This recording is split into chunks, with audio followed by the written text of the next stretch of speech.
Boa tarde, meus queridos. Que a graça de nosso Deus e a paz do nosso Senhor Jesus Cristo esteja sobre nós. Apocalipse, capítulo 12. Apocalipse, capítulo 12. Dando continuação ao nosso estudo sobre este livro. E hoje falando convosco acerca do dragão do Apocalipse. O dragão do Apocalipse. Apocalipse 12. Viu-se grande sinal no céu, a saber, uma mulher vestida do sol, com a lua debaixo dos pés e uma coroa de 12 estrelas na cabeça, que, achando-se grávida, grita com as dores de parto, sofrendo tormentos para dar à luz. Viu-se também outro sinal no céu, e eis um dragão, grande, vermelho, com 7 cabeças, 10 chifres, e nas cabeças 7 diademas.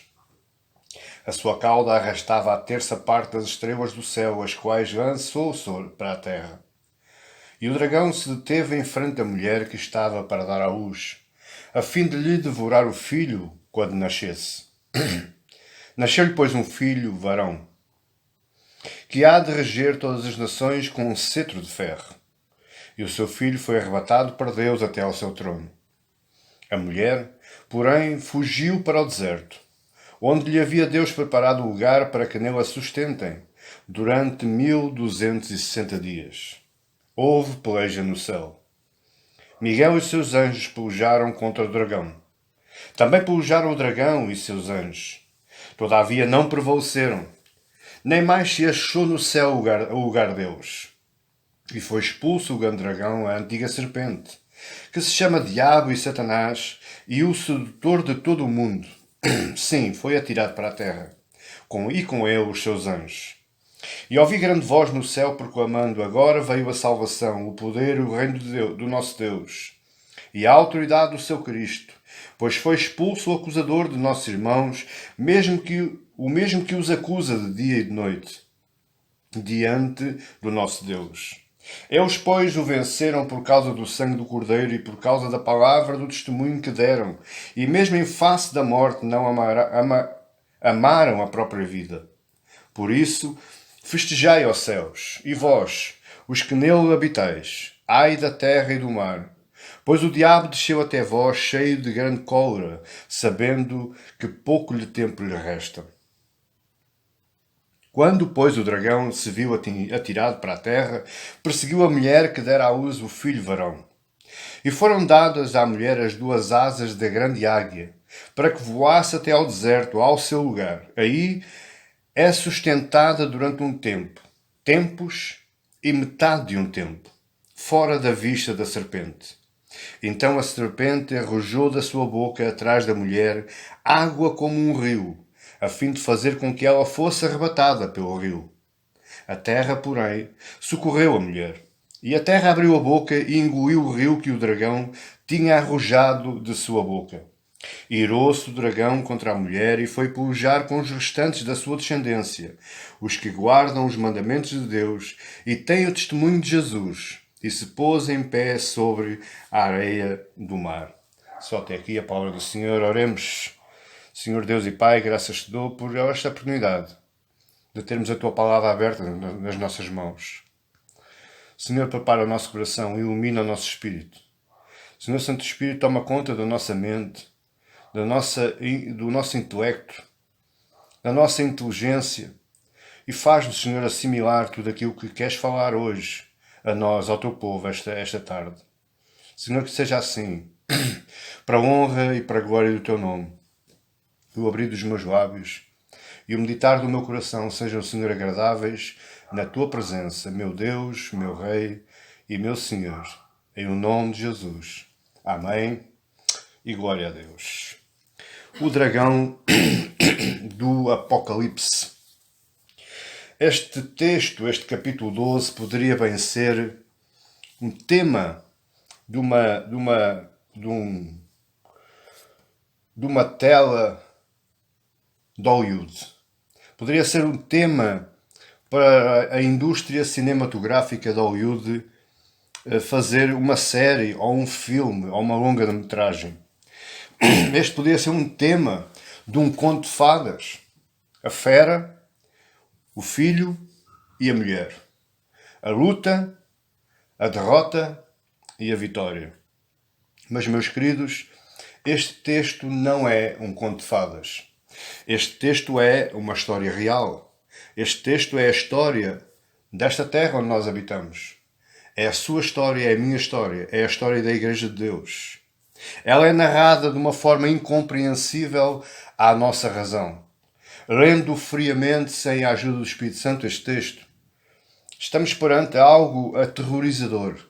Estamos perante uma derrota iminente de alguém ou de alguma coisa.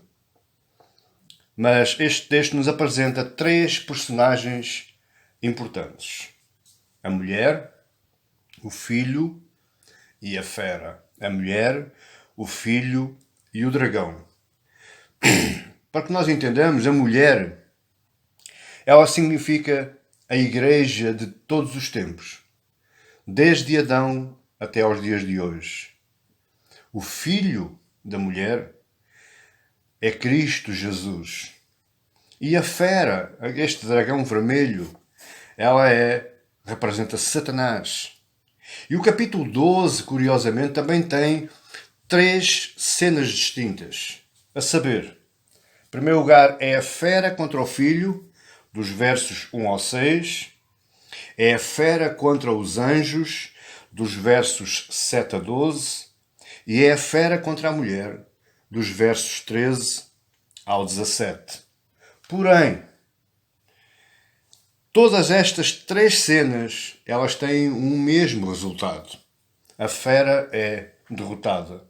A fera é derrotada quando luta contra o filho, a fera é derrotada quando luta contra os anjos e a fera também é derrotada quando luta contra a mulher.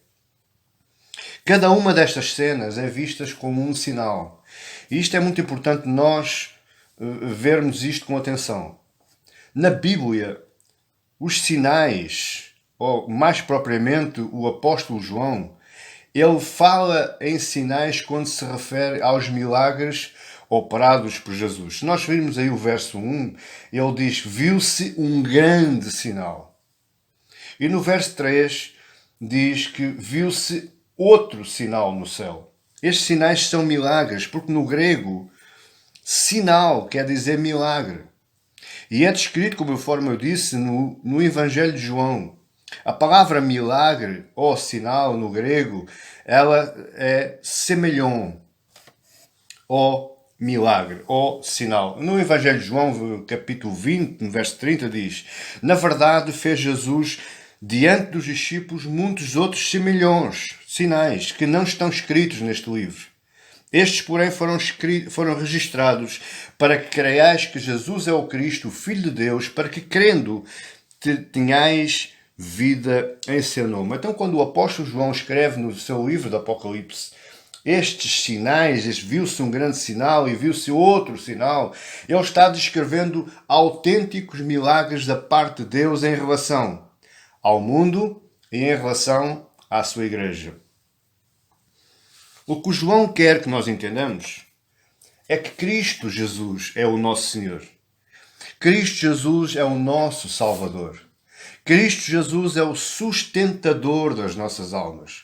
Como assim, pastor? Nós iremos responder a essa pergunta que você fez agora ao longo deste sermão.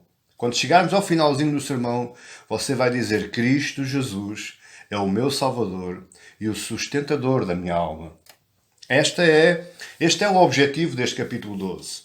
É nos trazer alento, é nos trazer conforto, é nos alimentar as nossas almas, fazer-nos crescer na nossa fé, termos afinco e termos intrepidez em tudo aquilo que nós fizermos em relação ao Evangelho de Cristo. Porém, esta história não é para nos assustar. Esta história é para alimentar, conforme eu disse, as nossas almas, conforme João escreve no versículo que eu li, no verso 31, capítulo 20.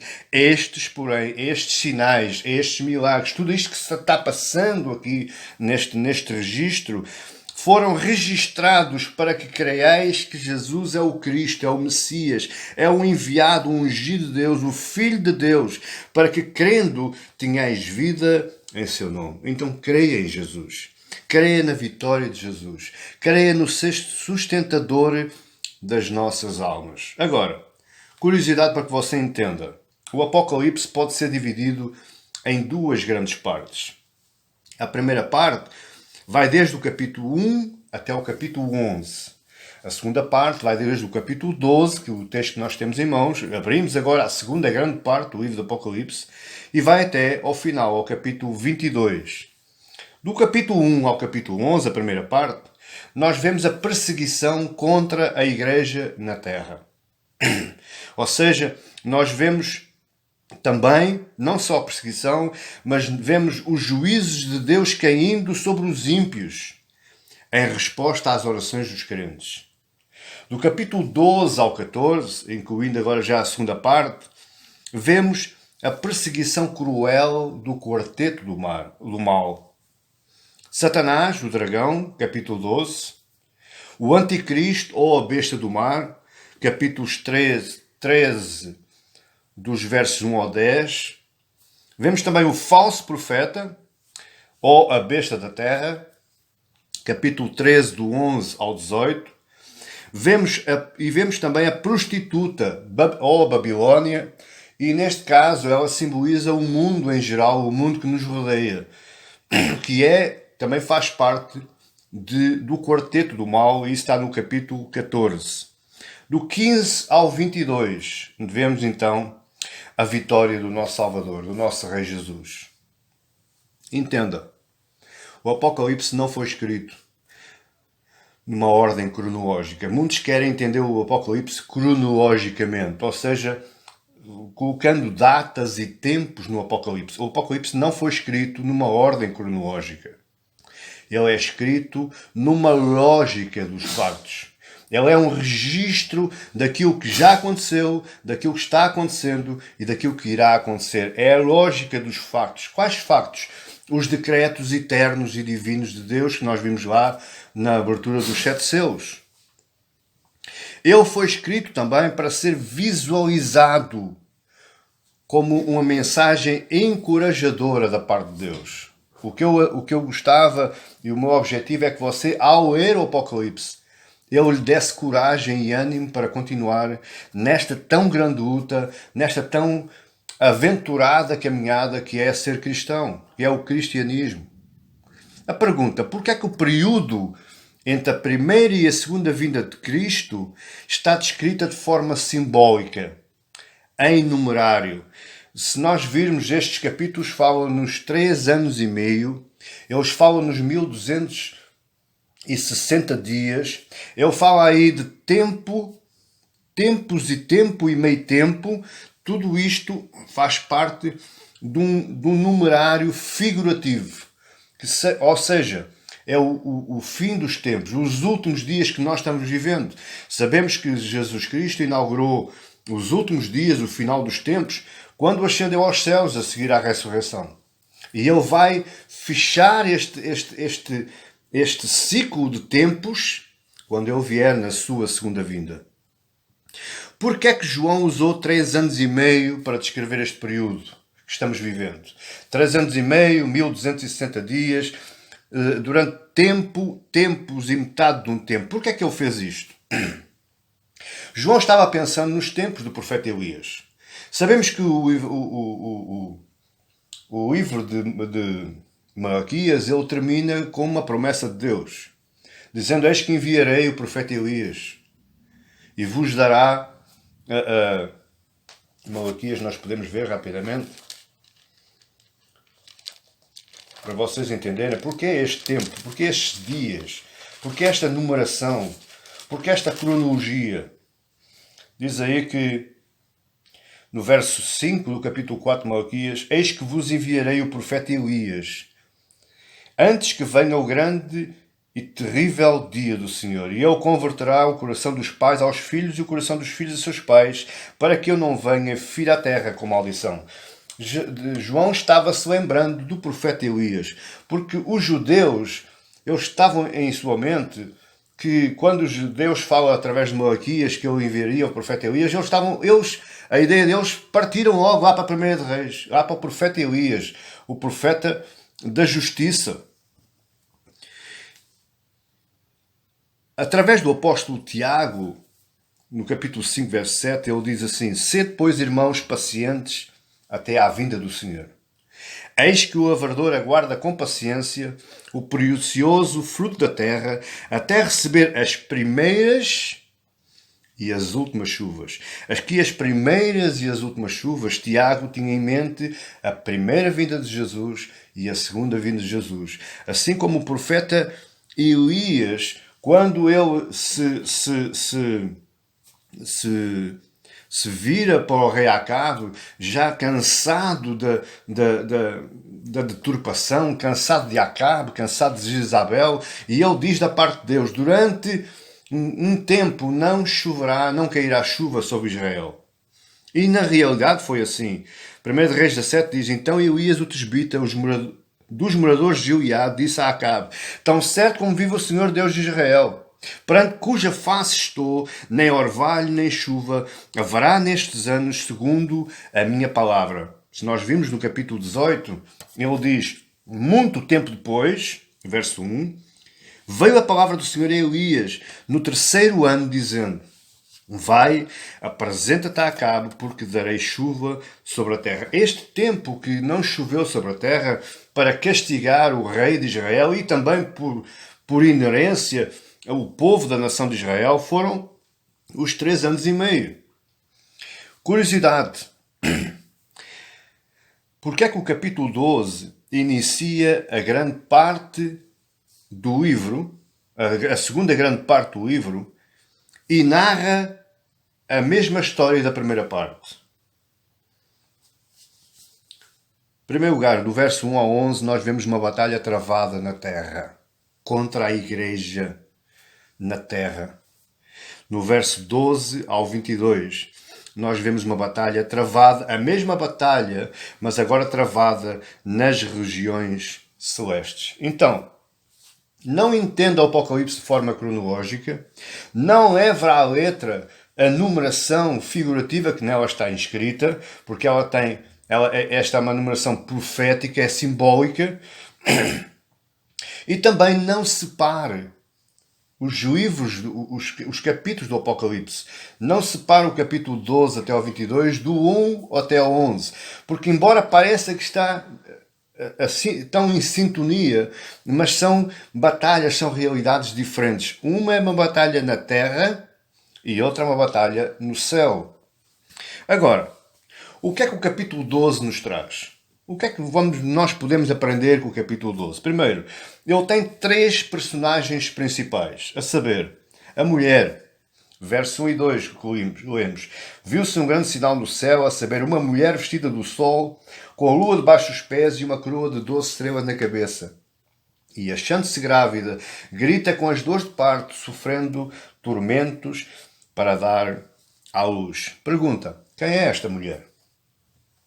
Que mulher é esta que João viu como um sinal?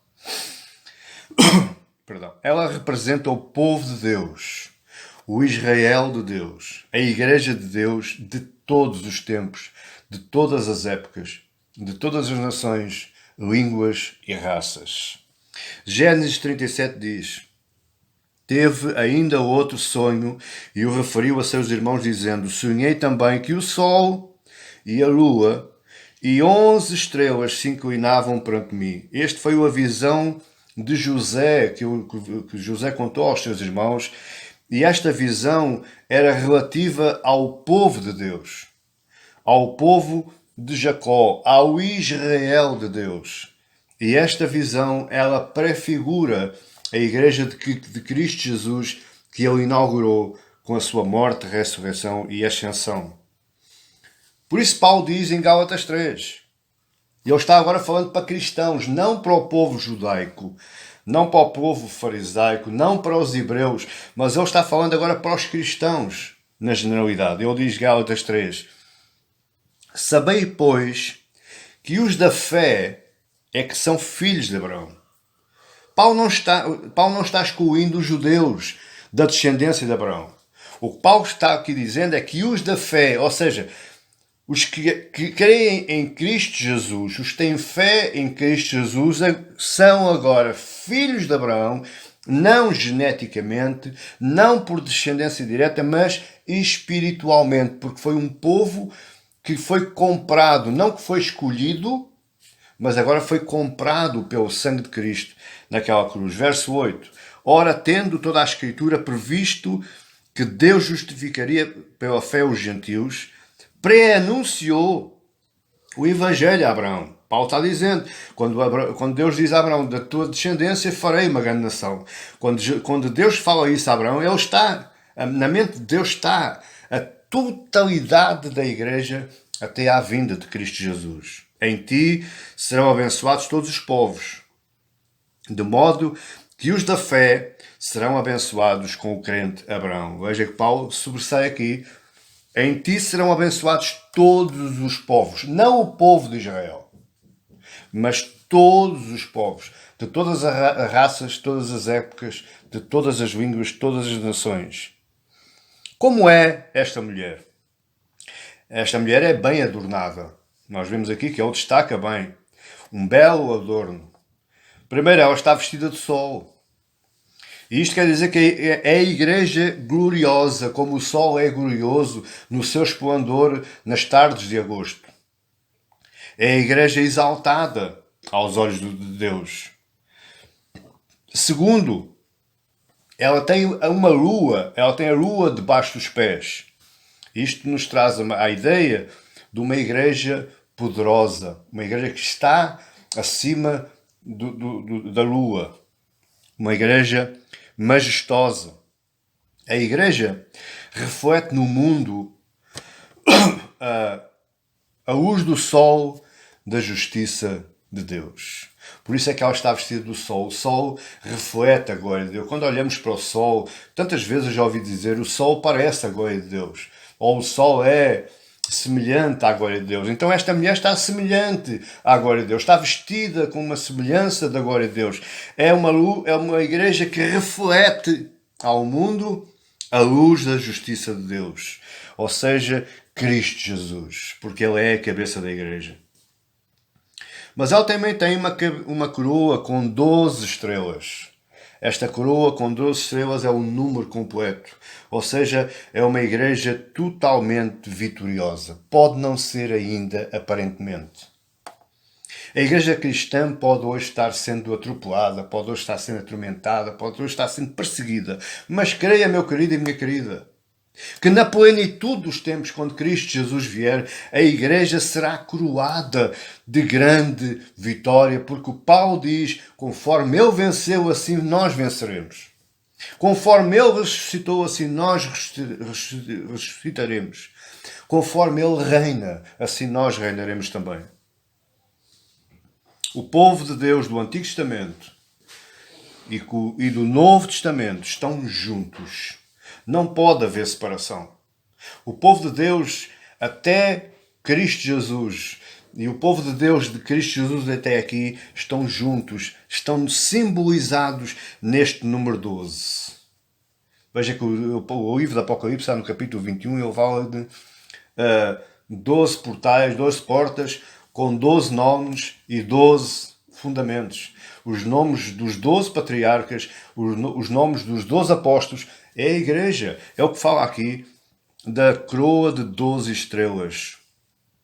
Esta igreja é uma igreja produtiva. É uma igreja que não está inativa. Não é uma igreja estática. Verso 2.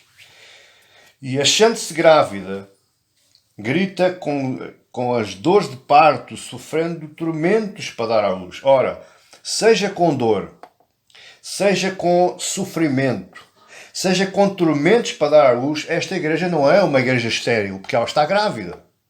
Esta igreja produz frutos, ela produz filhos, ela produz povos, ela produz nações, é uma igreja produtiva. Então Deus preparou um povo especial para ser o veículo da chegada de Jesus ao mundo. Pena que eles não entendam assim. Pena que eles olhem agora para nós cristãos como sendo uma classe à parte, uma religião à parte de Deus. Ainda hoje eles pensam que Deus é somente Deus. O Deus é propriedade de Deus.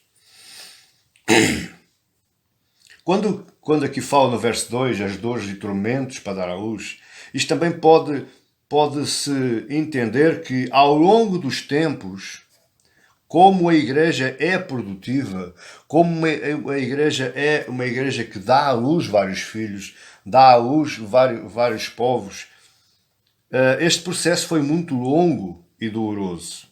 Este processo foi um processo sofrido. Este processo é um processo sofrido. Existe muito povo de Deus, povo piedoso, que está sofrendo hoje. Existe muito povo que está perdendo a sua vida por morte, por tortura, por perseguição. Por causa de quê? Por causa da palavra. Por causa do Evangelho. Porque eles estão grávidos, mas estão dando à luz com tormento, com perseguição, com dor e até com a morte, com a entrega da própria vida. Existem muitas forças demoníacas. Existem muitas forças hostis que tentam frustrar o plano de Deus. Que, inclusivamente, tentaram destruir a criança muito antes dela nascer. E nós vemos lá as narrativas de Mateus e de Lucas que Maria padeceu para dar à luz Jesus. Ela padeceu nas mãos de José porque ele ficou indeciso nas suas ideias. Ele pensava que tinha sido traído. A seguir foi o rei Herodes que tentou mandar matar. Eles tiveram que fugir. As forças hostis, o diabo, sempre tentou frustrar o plano de Deus, mesmo antes de Jesus ter nascido. O Antigo Testamento nos tenta demonstrar isso mesmo. Se eu se puder dizer, Deus exerceu uma grande batalha, uma grande luta, para nos mostrar hoje que Ele prevaleceu e Ele perseverou o seu plano. Como é que eu posso ver isso? Através das genealogias bíblicas. Qual é a razão dos livros da Bíblia terem genealogias? O livro de 2 de Crônicas gasta várias páginas só em genealogias. Para que isso? É Deus a dizer: eu cumpro a minha promessa e da descendência de Abraão envio o meu filho, o Messias. Deus hoje nos prova a nós, através das genealogias, que Ele travou uma batalha ao longo dos tempos, mas que Ele prevaleceu e Ele saiu vencedor, porque Ele é o Deus vencedor. É como se Deus estivesse dizendo: eu mantive pura a linhagem de onde viria o Messias. Deus protegeu e Deus preservou o seu povo. Tenha em mente isso. Mais uma vez, Paulo em Gálatas 4 diz: vindo, porém, a plenitude do tempo, ou seja, o tempo de Deus, Deus enviou o seu Filho, nascido de mulher, nascido sob a lei. Esta mulher, meus queridos, somos nós. É a Igreja de Cristo Jesus. Jesus só nasceu por causa da mulher que somos nós. Por isso é que a Igreja é chamada a esposa de Cristo. Temos também a segunda personagem, que é o Filho, nos versos 5 a 10. E aqui vemos claramente que o Filho é Jesus Cristo, o Filho nascido da mulher. Jesus Cristo da descendência de Davi. Quando João está escrevendo, ele tem na ideia o Salmo 2, verso 7 em diante, que diz: proclamarei o decreto do Senhor.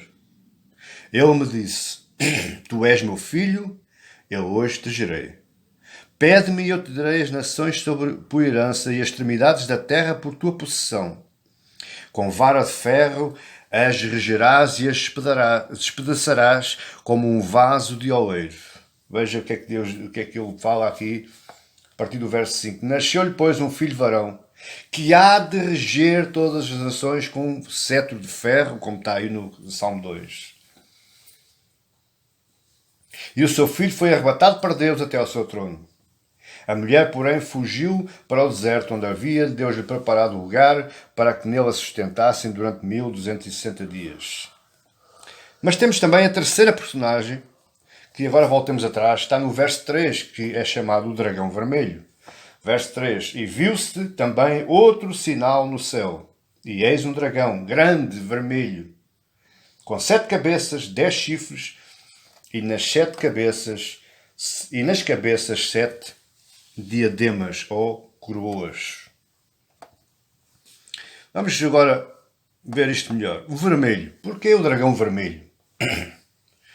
O vermelho nos traz a ideia de imagens de guerra, imagens de sangue, de destruição. Então este dragão era um sanguinário, era um serial killer. 7 cabeças. Porquê 7 cabeças? Por causa da sua grande inteligência. Você pensa que o diabo não é inteligente? É claro que é. Os anjos são seres poderosos, grandes e inteligentes. Lembrando que Satanás era um anjo. Isto nos leva à sua capacidade universal. O que é que eu quero dizer com isto? Que Satanás, por exemplo, não sabe falar só uma língua. Ele sabe falar todas as línguas do mundo. Ele não sabe só uma cultura, ele sabe as culturas todas do mundo e por aí vai. Então, ele tem capacidade universal, ele tem capacidade de se comunicar, de interferir com a humanidade a nível universal. 10 chifres. A palavra chifre, na Bíblia, tanto no hebraico como no grego, a palavra chifre quer dizer poder. Ora, Satanás tem 10 chifres. Isto simboliza grande poder. 7 coroas, 7 diademas, que foi a autoridade, é o número pleno, foi a autoridade entregue por Adão a Satanás. Adão entregou a autoridade plena a Satanás para governar a terra. Antes era Adão que governava, diz lá em Gênesis que Deus deu domínio a Adão sobre toda a terra. Quando Adão pecou, ele entregou esse total domínio, ele entregou a Satanás. Ele passa a ser o príncipe deste mundo sobre toda a terra.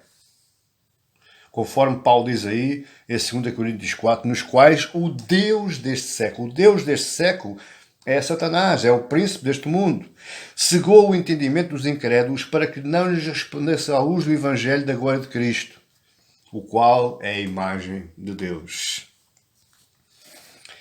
Verso 4, nós vemos a queda de Lúcifer e seus anjos. E se você tiver curiosidade, você pode ler de Ezequiel 28, do 12 ao 19. Eu só lhe vou ler um versículo, que é no verso Ezequiel 28, 17, que diz assim: elevou-se o teu coração por causa da tua formosura, corrompeste a tua sabedoria por causa do teu resplendor. Lancei-te por terra diante dos reis, te pus para que te contemplem. Verso 4, o Apocalipse diz: a sua cauda arrastava a terça parte das estrelas do céu, as quais lançou para a terra. E o dragão se deteve em frente da mulher que estava para dar à luz, a fim de lhe devorar o filho quando nascesse.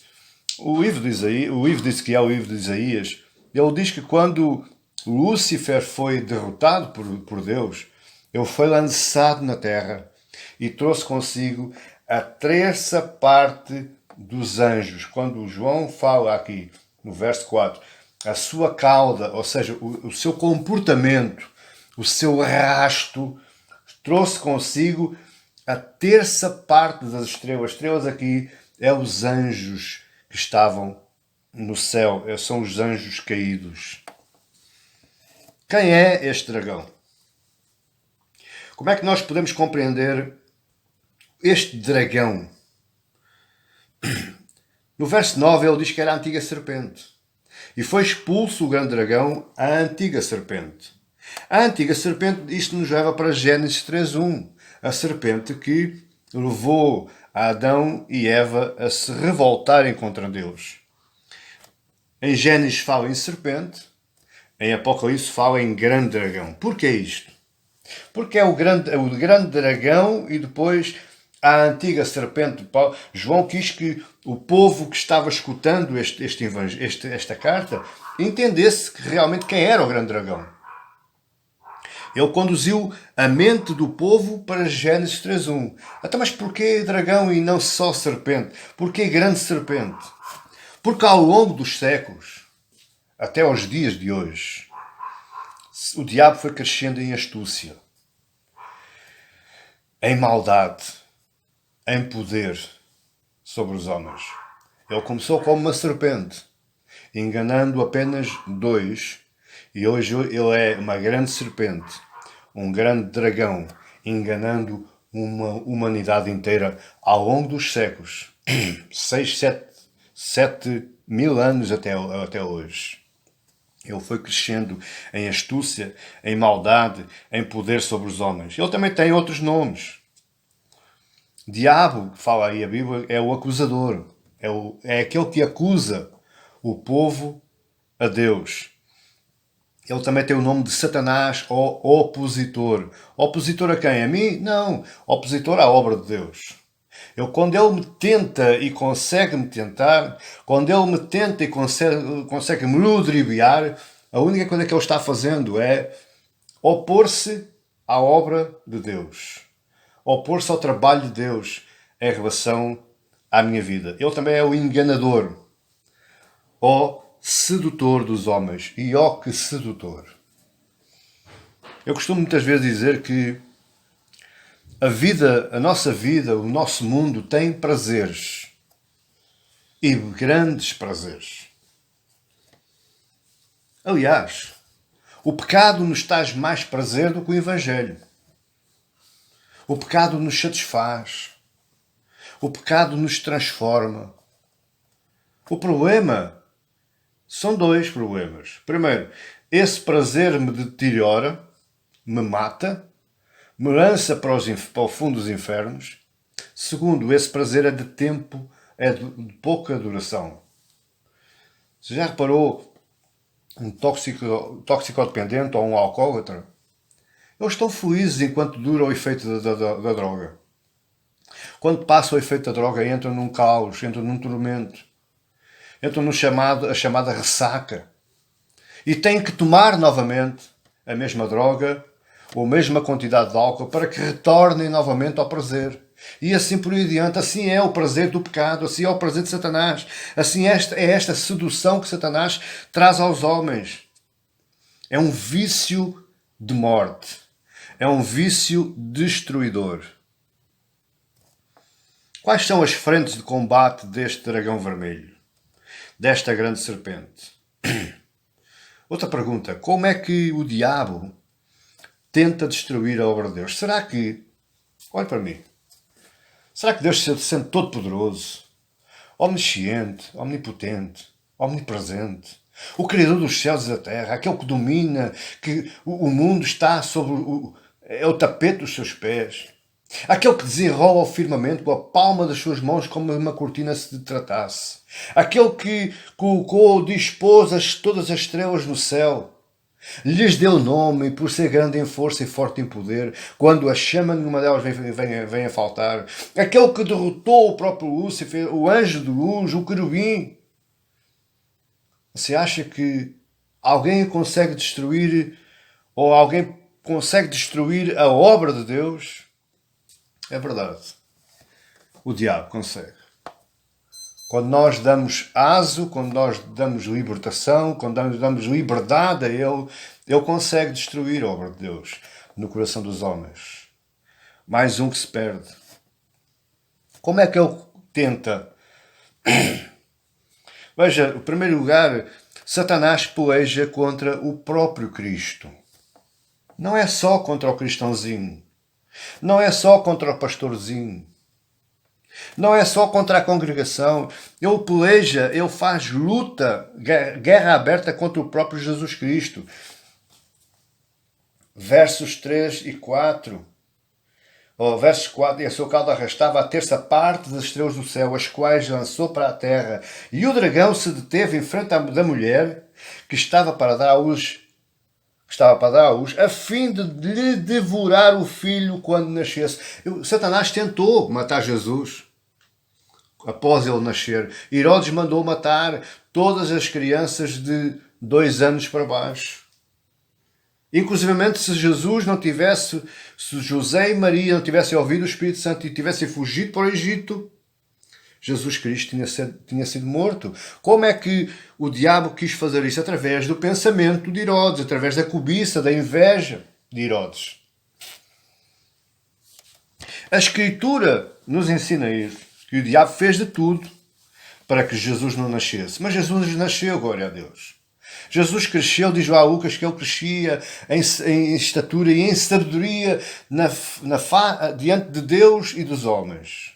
O diabo perdeu aí. Mas mais tarde, ele vai tentar impedir Jesus de fazer a sua obra.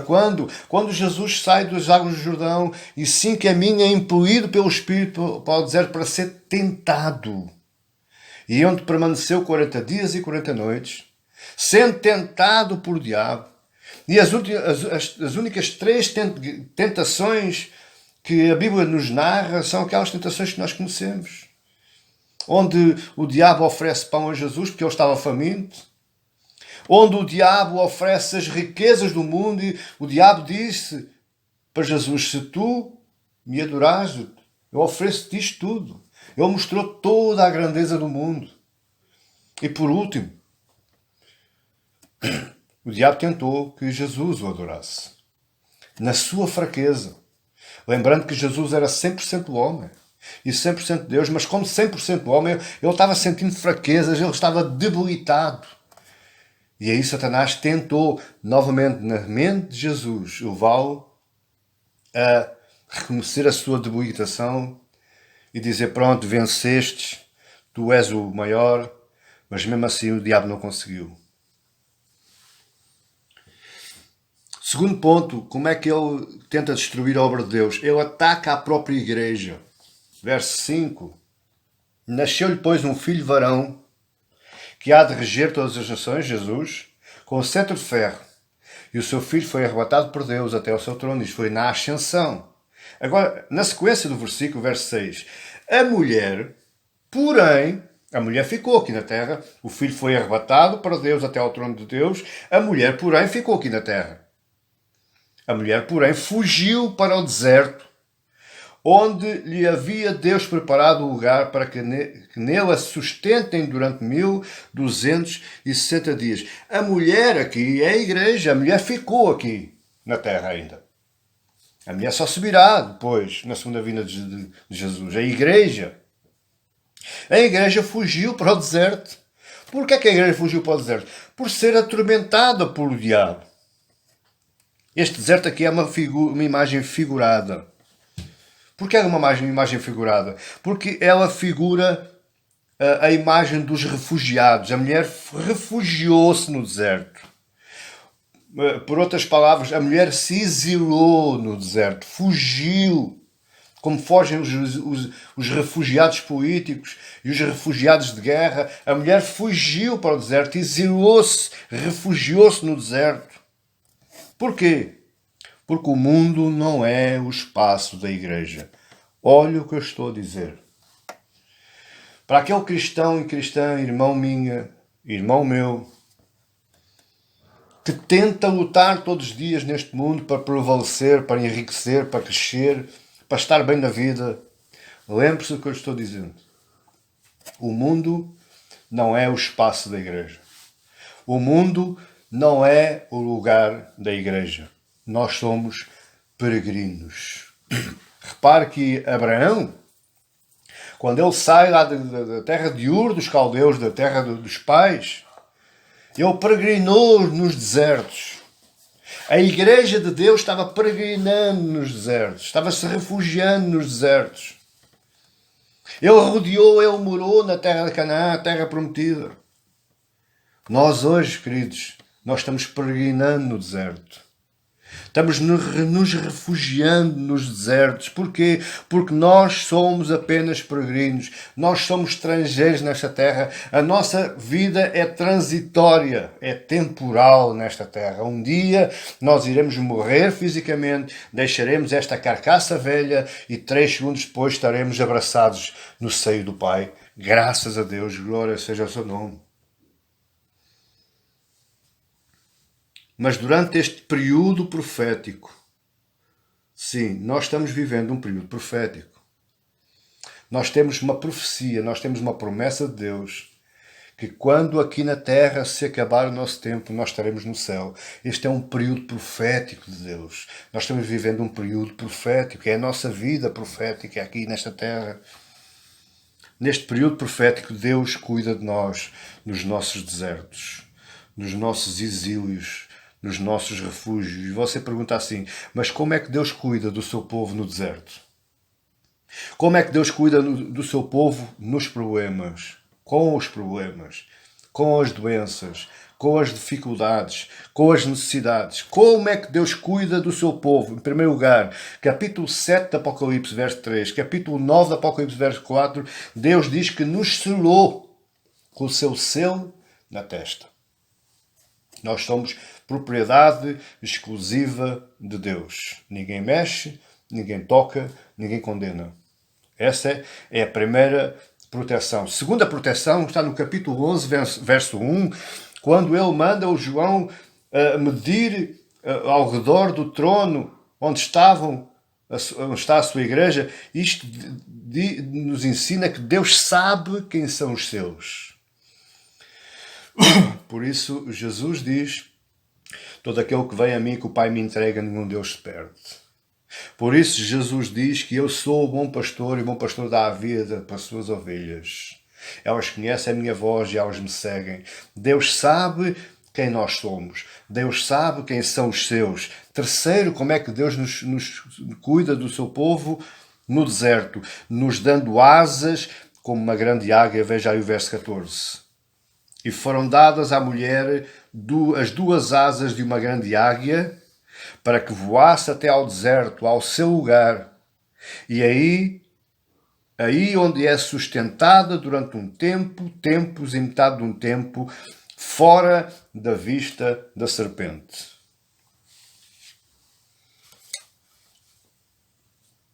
Para que as asas? Para que duas grandes asas? Para voar para longe das ciladas do diabo. Tiago diz, em Tiago 4,7 diz, resisti ao diabo e ele fugirá de vós. Como é que eu resisto ao diabo? É dizendo que está amarrado? É dizendo que estás derrotado? É dizendo que estás debaixo de nós? Isto é tolice, meus queridos. O próprio arcanjo Miguel, ele disse a Satanás, Deus te repreenda. Ele não ousou lutar com Satanás. Ele lançou a sorte de Satanás nas mãos de Deus. Então quem somos nós, queridos? Seres muito mais inferiores, menos poderosos, menos inteligentes que o próprio diabo. Como é que nós podemos resistir ao diabo? Voando para os braços de Deus. Daí as asas. As asas servem para nós voarmos para Deus. As asas servem para nós nos libertarmos desta terra e voarmos em voo picado para os braços do Pai, para a sala do trono, para o lugar do refúgio. Isaías 40, 31 diz, mas aos que esperam no Senhor, renovam as suas forças, sobem com asas como águias, correm e não se cansam, caminham e não se fatigam. Os que esperam no Senhor, aqueles que estão no deserto esperando em Deus, esses recebem asas para subir. Veja o que é que diz. Sobem com asas como águias. A águia sobe, voa muito alto. E depois olha, com as asas planadas, olha cá para baixo. Até fazer um voo picado. Mas ela sobe muito alto. Nós subimos alto. Subimos até ao sétimo céu, aos braços do Pai, à sala do trono, à sala do louvor. Terceiro, Satanás também protesta contra a igreja no céu. Incrível isso. Olhe a história de Jó. Quem foi acusar Jó? Foi Satanás. Jó estava sossegadinho na sua vida, temente a Deus. O próprio Deus diz, viste aí o meu filho Jó, o meu servo Jó, homem temente a Deus. E Satanás disse, pois, ele é temente porque tu lhe dás tudo. Foi acusar. Verso 7. E houve peleja no céu. Miguel e os seus anjos pelejaram contra o dragão. Também pelejaram o dragão e seus anjos. Todavia não prevaleceram. Nem mais se achou no céu o lugar deles. E foi expulso o grande dragão, a antiga serpente, como se chama Diabo e Satanás, sedutor de todo o mundo. Sim, foi atirado para a terra e com os seus anjos.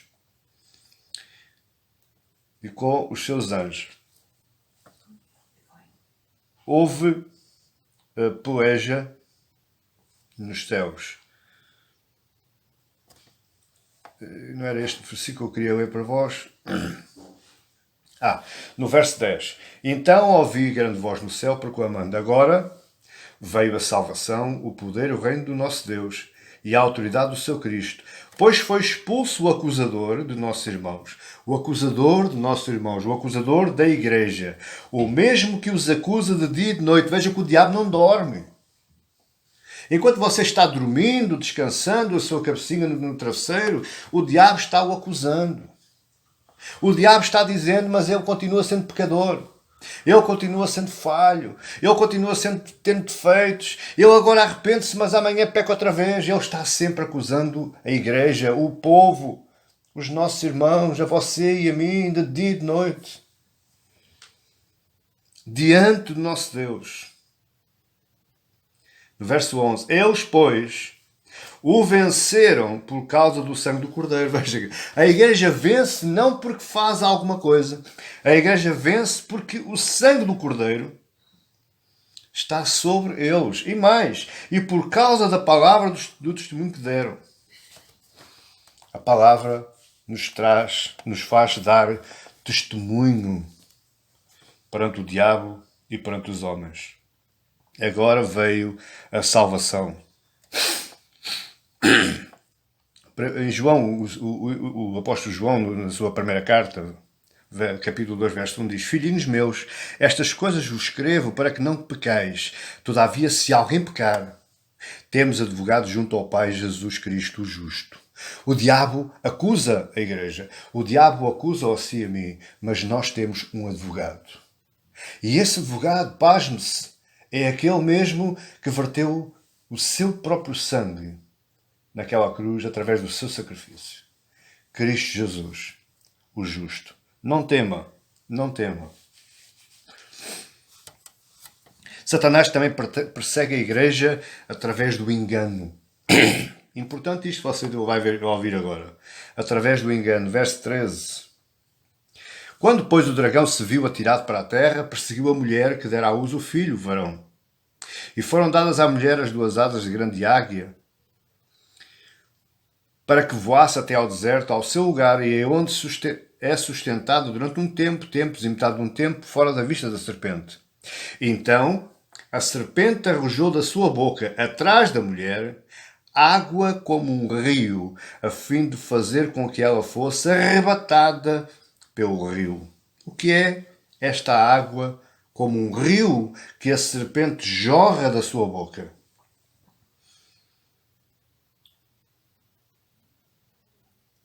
É doutrinas falsas, mentiras, enganos, aliciamentos. Com isto tudo, Satanás tenta afogar a igreja. E por incrível que pareça, a igreja deixa-se afogar. Porque a igreja está mais propícia a ouvir falsas doutrinas, evangelhos de autoajuda, evangelhos de poder, evangelhos de tu és poderoso, tu conquistas, tu és vitorioso. A igreja quer ouvir isto. Mas meu querido e minha querida que você me ouve hoje, a nossa palavra é a palavra de Deus, é o Evangelho de Cristo. Mas nós a ouvimos, não nos pedestrais, mas no deserto. É no deserto que nós somos alimentados, é no deserto que nós somos sustentados, como diz aí a palavra.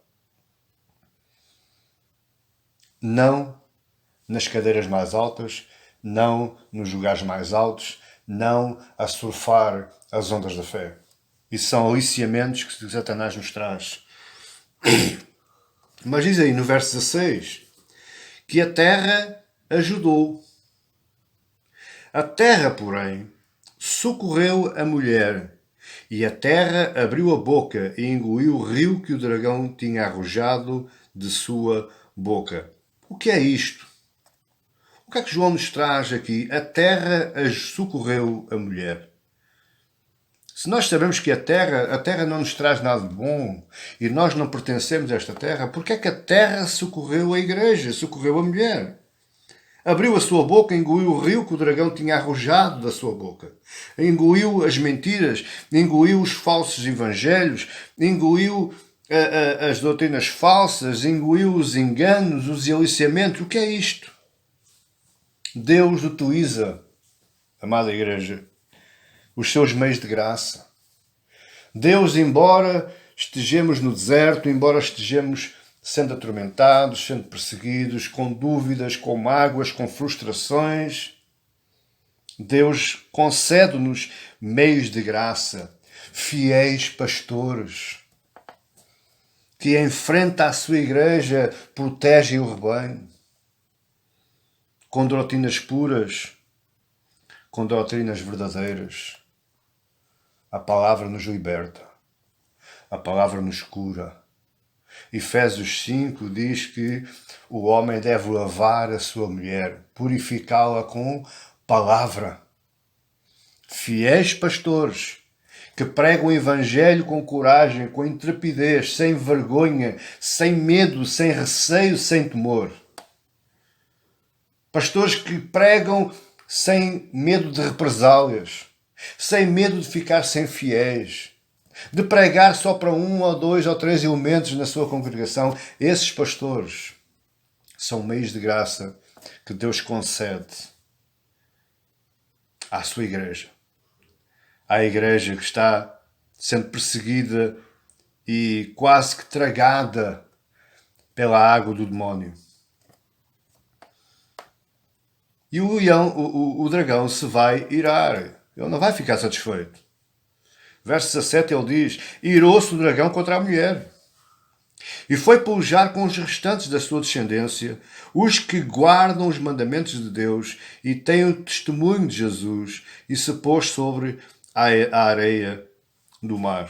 A perseguição à igreja, meus queridos, ela torna-se maior, ela torna-se terrível na medida que o fim se aproxima. O dragão sabe que já perdeu. O dragão conhece a sua derrota. O dragão conhece o seu destino, a sua condenação. Mas mesmo assim, ele é como aqueles animais e aquelas lagartixas que se cortam o rabo. A lagartixa morre, mas o rabinho ainda continua rabiando. Assim é o dragão, assim é o diabo. Ele sabe qual é o seu destino. Ele e os seus anjos. Mas mesmo assim, ele continua tentando, à medida que o fim se aproxima, ainda tentando assambarcar mais almas para si e afastá-los de Deus. Olhando para tudo isto e caminhando já para o final, quais são as nossas esperanças à luz do Apocalipse 12?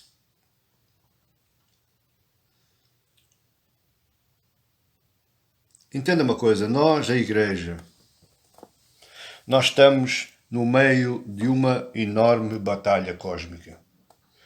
Você não a vê, você não a ouve, você não a sente, mas ela existe. E esta batalha cósmica, esta batalha celestial, esta batalha espiritual, não há o movimento da batalha espiritual, não. Esta batalha espiritual que Apocalipse 12 fala, ela existe ao nosso redor a todas as horas, a todos os minutos e a todos os segundos da nossa vida. Você não vê. Esta batalha é maior do que uma possível terceira guerra mundial, uma guerra bioquímica, um extermínio através de um mecanismo de bomba que possam enviar. Ela existe, ela é verdadeira, ela é real. E você e eu devemos ter isso em mente. Devemos ter isso na nossa realidade. Agora, quais são as minhas esperanças olhando Apocalipse 12? Primeiro, temos em nosso favor a proteção de Deus.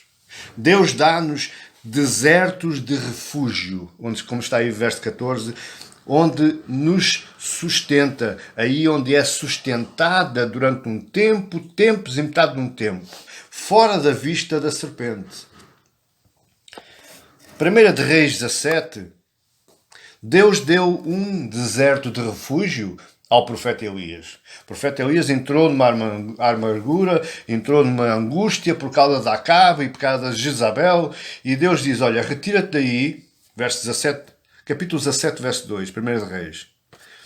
Retira-te daí, vai para o lado oriental e esconde-te junto à torrente de Querite, fronteira ao Jordão. Diz a Bíblia, a seguir na sequência, que Elias foi, encontrou lá uma caverna e refugiou-se na caverna e bebia das águas da nascente, da corrente, e os corvos lhe traziam carne para comer. Só que a corrente secou, porque ele tinha profetizado que não iria chover durante 3 anos e meio nas terras de Israel. Então Deus o levanta dessa caverna, desse lugar, e o leva para Sarepta, onde ele encontra uma viúva, e aí é sustentado com pão e azeite. Muitas vezes, os nossos dias de aparente desolação, quando você diz, estou perdido, nada mais me resta, agora só, não sei, se calhar só a morte, quantas vezes você já me pediu, oh Deus, leva-me, oh Deus, acaba com o meu sofrimento. Mas deixe que eu lhe diga uma coisa hoje. Nesses dias, nesses tempos de desolação, nesses tempos onde parece que está tudo perdido, é Deus nos levando ao deserto. É Deus nos levando ao lugar de refúgio. Para quê? Para poder cuidar de nós. Para nos poder alimentar a alma. Para nos poder curar as feridas do nosso coração. É apenas no deserto que temos comunhão com Deus. Charles Haddon Spurgeon um dia foi entrevistado por um jornalista e o jornalista perguntou: o que é para si a maior dádiva de Deus?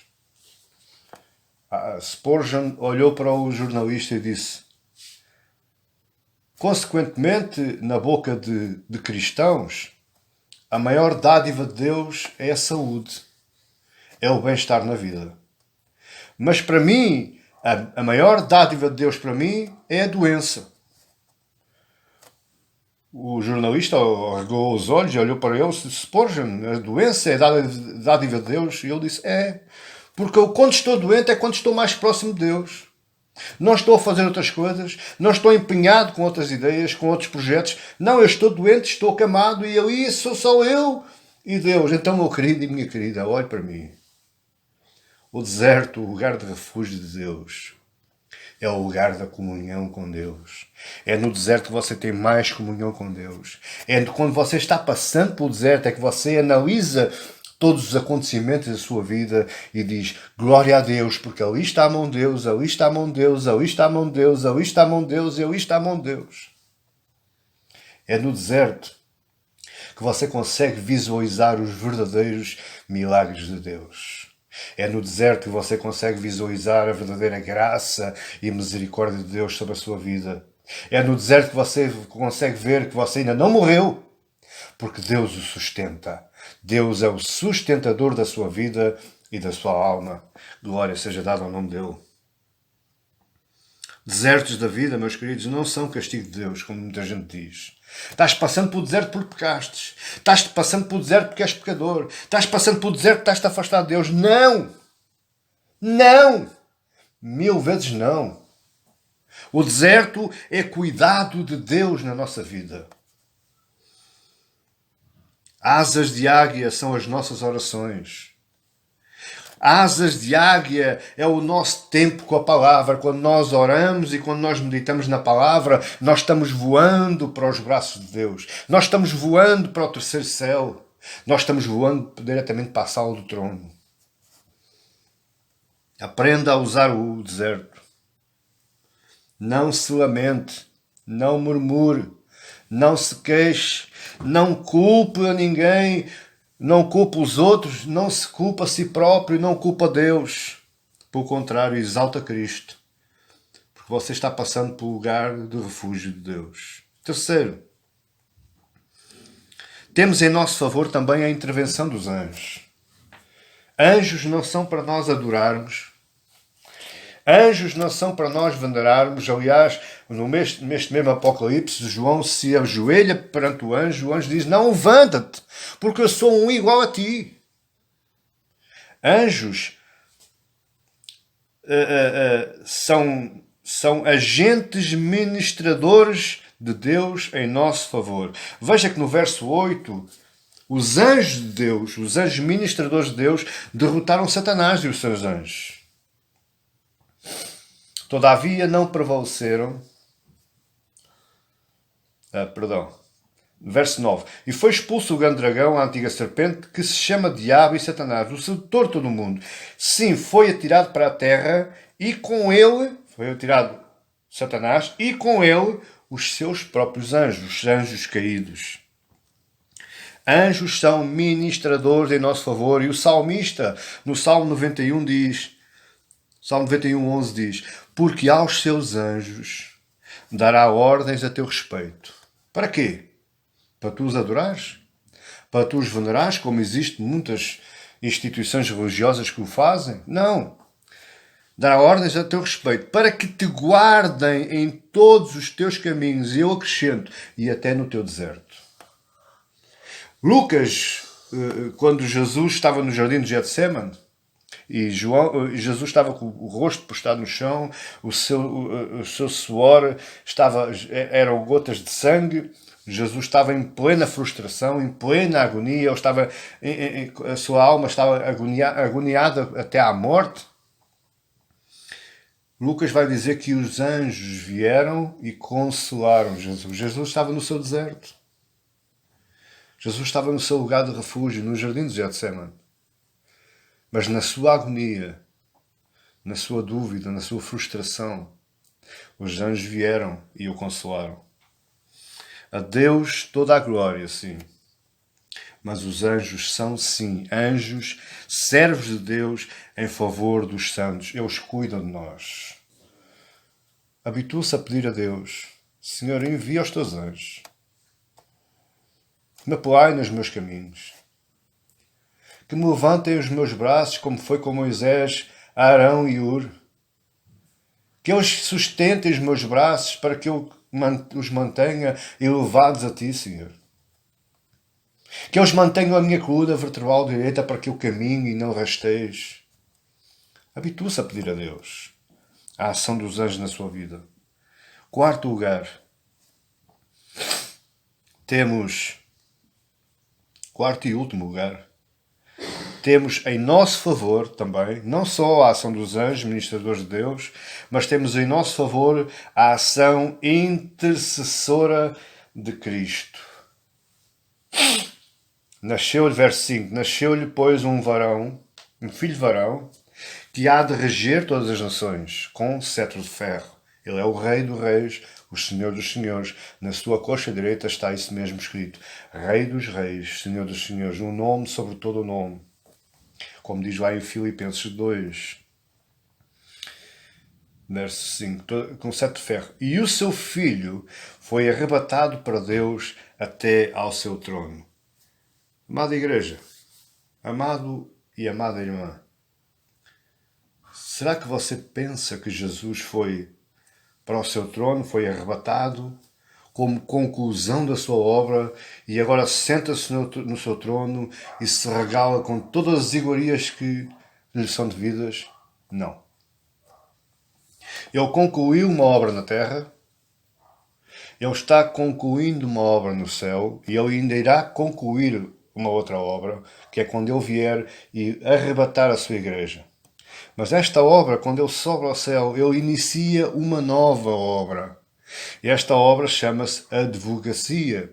Ele é o nosso advogado de defesa. Ele está agora perante o Pai e dizendo: Pai, aquele é meu, eu comprei com o meu sangue. Pai, aquele está selado com o seu selo na testa. Pai, aquele está revestido com o sangue do Cordeiro, que é o meu.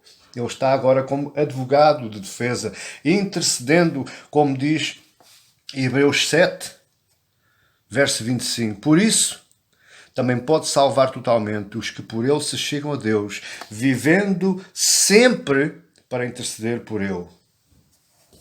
Ele faz uma intercessão eficaz, como diz Paulo em Romanos 8, verso 34. Quem os condenará? É o diabo. É o amigo, é a amiga, é o patrão, é a patroa, é a mulher, é o marido, é o filho, é a filha. É a igreja, é o mundo. Quem os condenará? De quem Paulo está aqui falando? Paulo está falando da igreja. Quem condenará a igreja? Ninguém. É Cristo quem morreu, ou antes quem ressuscitou. Mas ele não ficou só por aí, meu querido e minha querida. Ele não ressuscitou só. Ele não ascendeu só. Ele sentou-se à direita de Deus, no seu trono, como diz aí o verso 5. Mas fazer o quê? O qual está à direita de Deus na sequência e também intercede por nós. Uma intercessão eficaz. Ele não está mandando e-mails ao Pai, ele não está mandando mensagens ao Pai, ele não está mandando WhatsApps ao Pai, ele está face a face com o Pai dizendo: Pai, aquele é meu.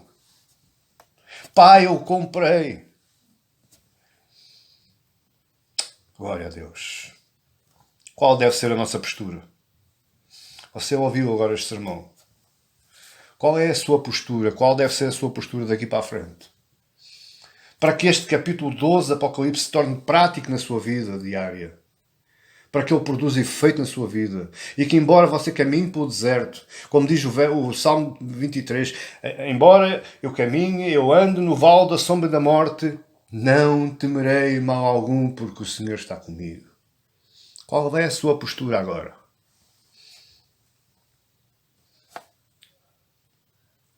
Nós estamos em guerra espiritual constante. O próprio Paulo diz que nossa guerra não é contra a carne e o sangue, mas contra as hostes espirituais da maldade, o próprio diabo, o próprio Satanás, o próprio devorador, o próprio enganador. Qual deve ser a minha postura? Olha aí o verso 11. Eles, porém, o venceram por causa do sangue do Cordeiro e por causa da palavra do testemunho que deram. E mesmo em face da morte não amaram a própria vida. Em primeiro lugar, clame pelo sangue de Jesus na sua vida. Clame por o testamento que o próprio Cristo lhes deixou. Clame pela moeda que pagou a sua dívida, que pagou a culpa do seu pecado, que o retirou deste mundo, que o levantou dos mortos. Onde você antes estava morto, mas agora está vivificado pelo sangue de Cristo. Clame por esse sangue. Segundo, ainda como no verso 11, testemunhe com a palavra, fala a palavra, leva a palavra, anuncia a palavra, seja um anunciador da palavra. Porque é com a palavra que você vai derrotar as hostes espirituais da maldade na sua vida e na sua casa e na sua família e no seu emprego. O próprio Jesus, ele não amarrou Satanás, ele não derrotou Satanás com as suas palavras, mas ele lá no deserto, ele falou a palavra do Pai. Está escrito, Satanás. Está escrito, Satanás. Ele falou a palavra. Ele derrotou o diabo com a palavra. E você pode derrotar o diabo com a palavra. Prega a palavra para si próprio. Prega a palavra para a sua família. Prega a palavra para os seus amigos. Prega a palavra no seu emprego. Prega a palavra na sua igreja. Embora ela seja dura, porque a palavra é viva e eficaz. É mais afiada como uma espada de dois gumes, onde separa juntas e meduas. O próprio Jesus diz: eu não vim trazer a paz, eu vim trazer dissensão. Eu vim trazer divisão, porque a palavra cria divisão. A palavra separa o trigo do joio. A palavra separa a luz das trevas, e é isso que você precisa hoje, meu querido e minha querida, é que a luz seja reavivada e acendida na sua vida e as trevas se dissipem, mas isso só pode acontecer com a palavra. Testemunha a palavra. Oração e palavra são as asas que Deus nos deu para rumarmos até aos seus braços. Terceiro, não ama a sua vida. Tudo isto que o rodeia aqui não lhe diz respeito. Você é um peregrino, você é um estrangeiro nesta terra. Você, no mínimo, só usufrui do que o rodeia, somente para sustentar, para se vestir e para se locomover. Não viva a sua vida para enriquecer. Não viva para as riquezas. Não viva para ser grande. Não viva para ser importante. Viva para Deus. Viva para Cristo. E utilize somente desses meios de graça, dessa graça comum de Deus, somente para você viver aqui. Filipenses 1:21 diz: porquanto para mim o viver é Cristo e o morrer é lucro. O viver aqui não é as coisas deste mundo. O viver aqui é Cristo. E quando um dia que eu morra, para mim é lucro. É, como eu costumo dizer, é ouro sobre azul. Estou nos braços do meu Pai. Estou debaixo das tuas asas, como os pintainhos se aninham debaixo das asas da galinha. Gálatas 2:20 diz, Paulo continua dizendo: logo já não sou eu quem vive, mas Cristo vive em mim.